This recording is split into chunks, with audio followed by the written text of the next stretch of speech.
jya wibuka umukunzi shenge beya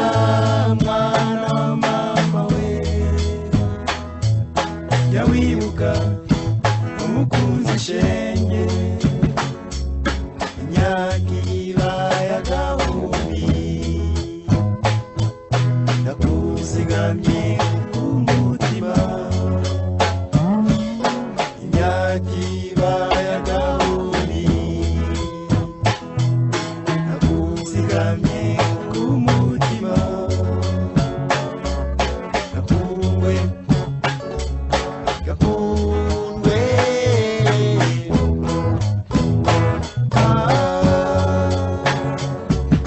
gakundwe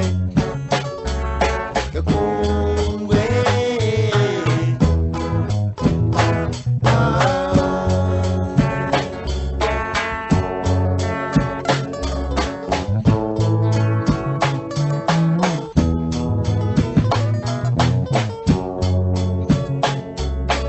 nizera yuko ukinkunda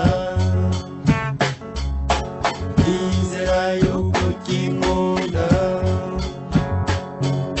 kuko ni imbere y'Imana si yuko ntacyo twapfuye shenge kuko ni imbere y'Imana si yuko ntacyo twapfuye shenge yakumwe mwana utagira ubusa yagiri mwana ibibondo yakumwe mwana utagira ubusa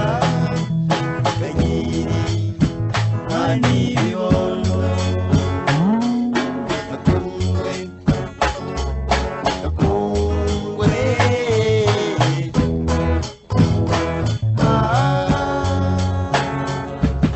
yakungwe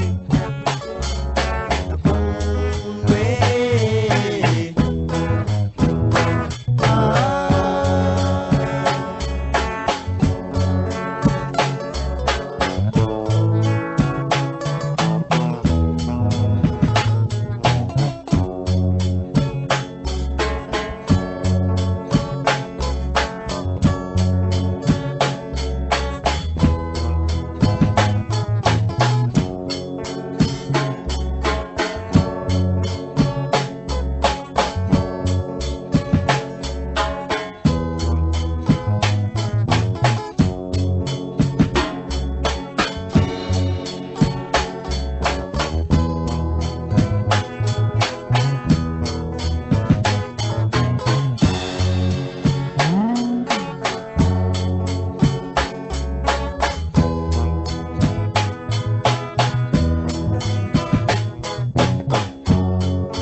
Ese nkujya wibuka ese nkujya wibuka yagiye twabyinaga kakabyino k'umuhamirizo yagiye twabyinaga kakabyino k'umuhamirizo